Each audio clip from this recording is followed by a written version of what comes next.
taxi off to see Branford Marsalis for lunch.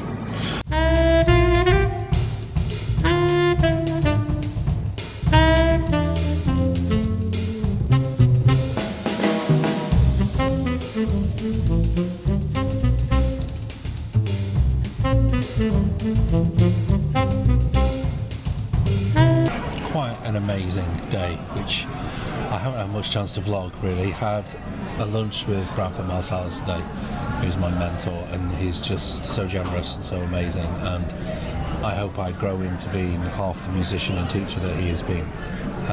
Phenomenal guy. Obviously didn't vlog it because it was, you know, just a private lunch as it were, but I wanted to share two things we spoke a lot about. One, I've said many times to you before, because I got it from Branford, is listening. Is the importance of listening to music rather than reading it. And the second part being about the importance of having a musical fraternity. You know, not kind of like, you know, if somebody doesn't think your music's great, doesn't mean they don't think you're great. We spoke a lot to me about certain things I've gone through. So I'm going to head to the gig. It's just across the road, just having a drink in the pub before I head over the road to the Union Chapel. Never been there before. And then probably might try and get some of the hang at the end. But some guys are not that, you know, totally into the vlogging. So yeah, amazing day, and I'll talk more about it another day. But so thrilled to have the opportunity to share some time with such an amazing musician and the best teacher ever. So there you go.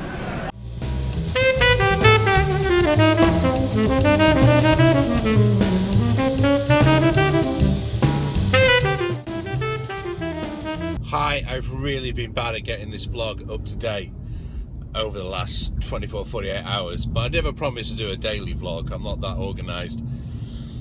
Yesterday was the most amazing, inspiring day, certainly that I've had in a long time, and I didn't record the lunch obviously I had with Branford. I felt so privileged to have been afforded that opportunity. He's such a generous, inspiring, honest guy. I don't just aspire to be half as good as him as a saxophone player. I aspire to be half as good as him as a man. He's just amazing, and I think that comes through in his saxophone playing, which was incredible, absolutely incredible last night, especially on soprano. And I was chatting with Julian Joseph, who's a British jazz musician, afterwards, and we both agreed that I don't think there's now a better soprano player, and there's ever been a better soprano player than Branford Marsalis. He's a phenomenal tenor player as well, but as everything is there on the soprano. And if you give me other people on soprano, there are things maybe that are not there, but with Branford, everything is there. The technique, the intonation, the feeling, and most importantly, the tone is just, I said yesterday at lunch, I said, I'm so jealous. And he just went, man, Sidney Bechet and lots of long tones. And yeah, I'm going to try and do that. I spent the afternoon rather tired and emotionally after lunch, just listening to Bechet on loop. It was great. And I've also been afforded the opportunity to listen to Branford's new album, which isn't out for 2 months yet, with Kurt Elling. Pre-order it now on Amazon. You are in for an incredible treat. It really is. Even if you're not into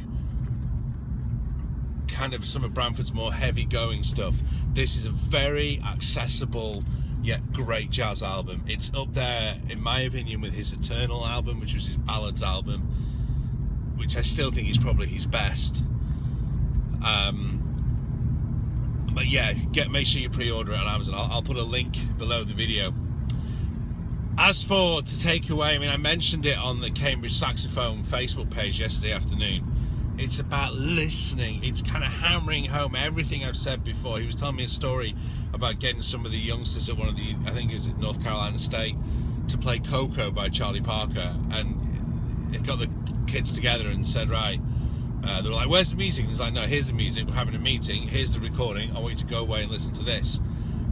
And they got back to the rehearsal a week later and were going, okay, you know, where's the sheet music? Like, no, come on, here we go, Coco, 1, 2, and they're all like, what? and none of them had bothered to memorize any of the recordings. And so they went away, and these young kids, 18, 19-year-olds, got together, listened to the CDs, like, man, is that your part? Is that my part? Is this? And they really, really, really worked hard at trying to work out their parts. Then the concert was coming up at the end of the term, and they did give them the musical arrangement for it, but they could swing like crazy because their starting point to all the music had been listening. And it's like I say in Beginner's Lesson 1, you know, well, it's on the Cambridge Saxophone website. Music is all about sound, and so you need to start your music education by listening. You know, don't be jumping for the dots all the time. You're going to get you're going to get a much greater, hang on a second. Your sound is going to be so much better if you've got something to base it on. So that's why it's so important. So today I'm doing this sort of relatively early on to finish off the kind of other days bits of the vlog. Today I have crazy day. It was great to see Tony Kofi as well at the gig, who's going to be on the album. I made Tony a promise I'll send him the parts of what I've got today. I'll also need to confirm a few things with the studio, and do you know what I've really got to do? I've got to practice because I was so inspired. I'll talk about it in another vlog, but I went through a pretty dark time in my music career over the last 12 months, 18 months, where I got very, very close to jacking it all in and doing something different. I'm never going to do that. And if I ever need to do that, and I know a lot of the people watching this are not professional musicians, but some of you are, but some of you are amateur musicians. I had to have a similar conversation with my 6-year-old daughter this morning when she was talking to me about maybe quitting the recorder. I was like, don't do it. Just keep going the course, don't quit, and just continually be inspired by music. It's such an amazing gift that we have to be able to make music. So keep doing it and keep working hard on it, and you know, you'll reap the rewards. Ooh.